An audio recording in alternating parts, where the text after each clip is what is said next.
Well, if you're like me, you've probably wondered what safety topic is the most important one. Well, the good news is today we're going to talk about one that I think is the most important one. If it's not the most important safety topic, it's right up there at the top. And I want to unpack the mistakes that companies make when it comes to lockout tagout. You see, lockout tagout prevents serious injuries. If there's a fatality on the job, oftentimes it's because somebody failed to do this correctly. So in this episode, we're going to talk about the top 10 mistakes that companies make when it comes to lockout tagout. Let's jump in.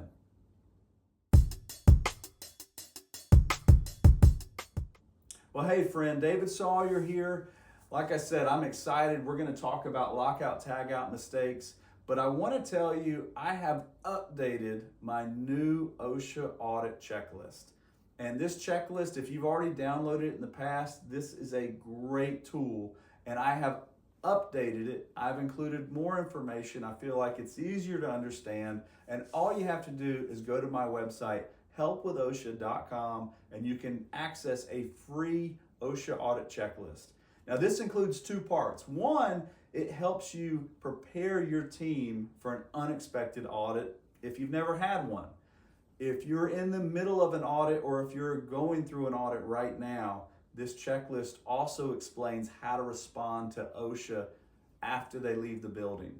Kind of walks you through step by step what you need to do. Now, this is a free resource. Check it out. Go to helpwithosha.com, download a copy of it. It is well worth your time.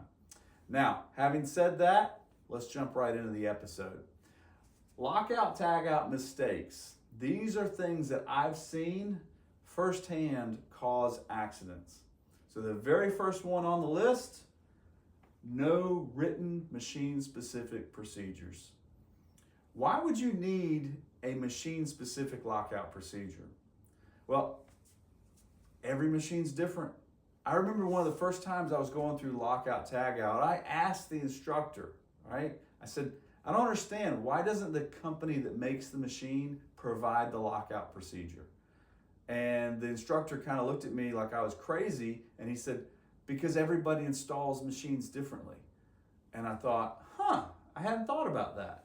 But if you move a machine from one building to another building, it's going to have a different power supply, it's going to have a different feed. You need to know where your power is coming from, and the only way to do that is with a machine-specific procedure. Not to mention there's going to be certain things that you need to remind authorized employees of what to do. Every piece of equipment has to have a written machine-specific procedure, and this is something a lot of companies just don't do. So make sure you've got procedures for every piece of equipment. Number 2, failure to lock out all energy sources. In my experience, I've been involved with several accident investigations following lockout accidents, and every single time the company that I was working with had a lockout program, and get this, the person had been through lockout tagout training every single time. The reason they got hurt was simple. They were in a hurry. They cut corners, they took a shortcut, they were rushing to get the job fixed, to get the piece of equipment going again, and they put themselves in danger by not doing lockout tagout correctly. Now, oftentimes they locked out the electricity, but it was the air pressure or the hydraulic pressure or the gas that actually hurt them. So we want to make sure that we lock out all energy sources, all of them. And oftentimes companies have equipment running off of more than one energy source. So think about where you work. Think about the equipment that has to be locked out. Identify all the energy sources for that equipment. Number 3 on the list, not verifying or trying the equipment before working on it. This, to me, is the most important step in the lockout procedure. This is at the very end of the lockout procedure. We actually have to go back and verify that that machine has been isolated. Now, verification of isolation is a complicated term. All it means is push the start button, try to make it move. there's a question on one of my quizzes when I work with companies, and I say, what's the most important step in lockout? It's this one. And every now and then I get pushback, and I have people say, well, isn't putting the lock on the most important step? Like, you have to actually put the lock on. Yeah, but this verifies you put the lock in the right place. You see, if I lock out the disconnect on that wall, but it's the disconnect on this wall that runs the machine, I'm not protected at all. You have to make sure that you lock out the right power source, and the only way to do that is to verify it. So pushing the start button or trying to make it run, that is the best way to verify that that equipment is actually locked out. If it moves, it's not locked out. All right, number 4, not using lockout when equipment has an interlock. Woo! All right, let's talk about this for a minute. This is a mistake that happens all the time. A machine has an interlock where if I open up the door, the machine shuts off. And employees get in the habit of using that interlock, which is a safety device. It is a guard. It is a guarding device. They use that interlock and they just reach in and start fixing the machine. And they don't lock out the power. Do not use an interlock as a form of lockout. You have to physically shut off the power source. So that is a big one. It's a common mistake. Think about where you work. Think about the equipment that people are locking out. Are they taking this shortcut? This is a shortcut. If you have a machine and the interlock cut off the power, meaning the electrical power, but it didn't cut off the air pressure, and somebody reaches in there, they're going to get hurt real bad. So make sure you're not doing this. Number 5, untrained employees. So your lockout tagout program should have 3 types of employees. The first type of employee is other employees, meaning somebody that doesn't go on the floor. They don't have to be in the training program. This is going to be somebody that's working in sales, somebody in reception, somebody that doesn't walk out on the floor. Technically, they're not really part of the lockout tagout system, so they don't need to be in the training. The second employee is the affected employee. Now, this is the bulk of your workforce. This is just about everybody, meaning they work on the floor, they're out there in the plant, they're in the facility, they're walking around the equipment. They might even be working with the equipment, right? They're feeding the equipment, they're servicing all the moving material around, doing all that kind of stuff. These are affected employees. They need to know about lockout. They go through an orientation. They need to be trained on what it means. Essentially, they need to know when I see a lock and tag on a piece of equipment, I know to leave it alone. That's the main thing. Now, the third level is going to be authorized employees. These are employees that actually do lockout tagout. So they're going to get a deeper level of training. So just to kind of explain this real simple, other employees, not that much training, maybe a basic orientation. Affected employees need to get a level of training that explains what lockout tagout is and how to leave the locks and tags alone, and you might even explain what the system is about so they understand it. The third tier is going to be the authorized employees. These are the people that need to know everything. They need to have access to locks and tags. They need to know about the procedures. They're going to get an in-depth training.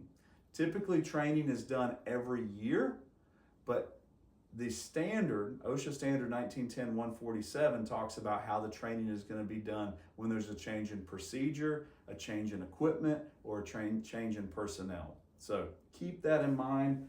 Check your training records. Make sure that you got it up to date. All right, number 6, no audit or annual review. This is one of the most commonly cited OSHA violations where they go in, a company has training records, they have lockout devices, they have a written program, heck, they even got procedures, but they forgot to do a review of those procedures. So this has to be done at least once a year. You are doing a periodic review, and you are checking to make sure that the procedures actually work. Number 7, not locking out when clearing a jam. So when we're in a hurry and the line is going fast, people try to figure out ways to take shortcuts. It's just human nature. We all do it. We try to look for a way to do something faster. It's your job and my job, working in safety, to make it as easy as possible for somebody to do lockout. I want to make it as simple as possible for somebody to do lockout.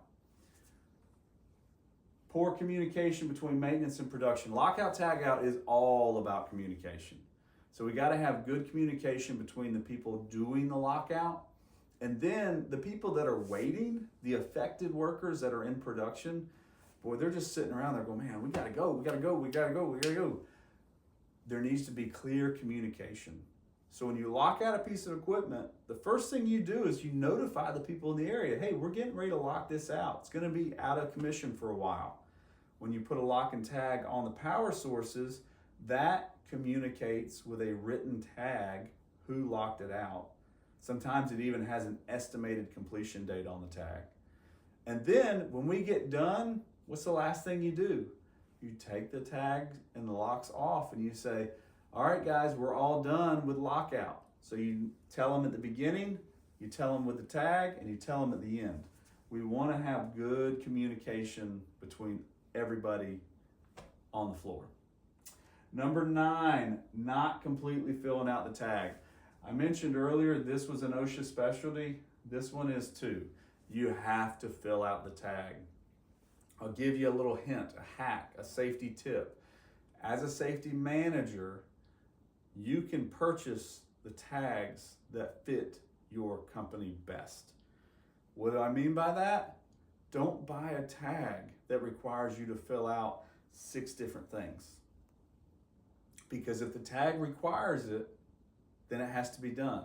So the tag is always going to have a warning statement like do not energize, right? It might need to be written in English and in Spanish. It's going to have the name of the person who owns that lock. But from there, sometimes they ask for a department, sometimes they ask for a date, sometimes they ask for an expected completion date. They can ask for all kinds of different things. The more stuff they ask for, the more stuff you have to put on that tag. So make sure people fill out the tag completely. And if you are reusing tags, you need to have a system to where it doesn't have a date or the date can easily be changed because we don't want to just have a blank line there. Number 10, the last one, skipping the lock removal form when removing a lock. Now this is for my authorized folks. So if you ever have to remove a lock, there is a process to do it. And me, as a safety coach, when I work with a company, I make it really hard. I make it really hard to remove a lock. And how do I make it hard? I require people to ask other people about it. You have to have good communication. So typically you're going to have 3 different signatures on the lock removal form. Ideally, you're going to have the safety manager, the production manager, the maintenance manager, and then just for kicks, I love to put the plant manager on there or the general manager. That way, everybody in leadership, production, maintenance, the people over everybody, they know this lock is being taken off. Because the last thing we want to do is to remove someone's lock and then they come back to work and they don't know their lock's removed and they get hurt. So the last part of that lock removal form is you actually require the person, if they ever come back on site, if their lock has been removed, if their lock has been cut off of a piece of equipment, then they have to be signing that piece of paper. They sign off on the removal form, acknowledging that their lock is no longer there. That's really, really important. So, thank you so much. We just went through top 10 reasons that people make mistakes. Top 10 mistakes that people make. Let me go through these again really quick. I feel like it's going to be worth our time. So, as a summary, number 1, no written procedures. Number 2, failure to lock out all energy sources. Number 3, not verifying the equipment Number 4, not using lockout when the machine has an interlock. Number 5, untrained employees, not differentiating between authorized and affected employees. Number 6, not doing an annual review. Number 7, not locking out when clearing a jam. Again, think about how you can fix this at your company. How can I make it easier to lock out when we're clearing jams? Number 8, poor communication between maintenance and production. Number 9, not completely filling out the tag. And the last one, skipping the lock removal form. So these are 10 mistakes that I've seen companies make. If I had to highlight 1 or 2 that usually result in an accident, it's going to be not locking out all energy sources. That's the one that people tend to skip and take shortcuts. So make sure you're locking out all energy sources, and make sure that when you're clearing a jam, you have an easy process for clearing the jam. All right? Again, thank you so much. Today's the day. Go download my free OSHA audit checklist. It's a great way to prepare your team for an unexpected OSHA audit. And until we talk again, do everything you can to keep the people you work with safe, because no one should get hurt at work.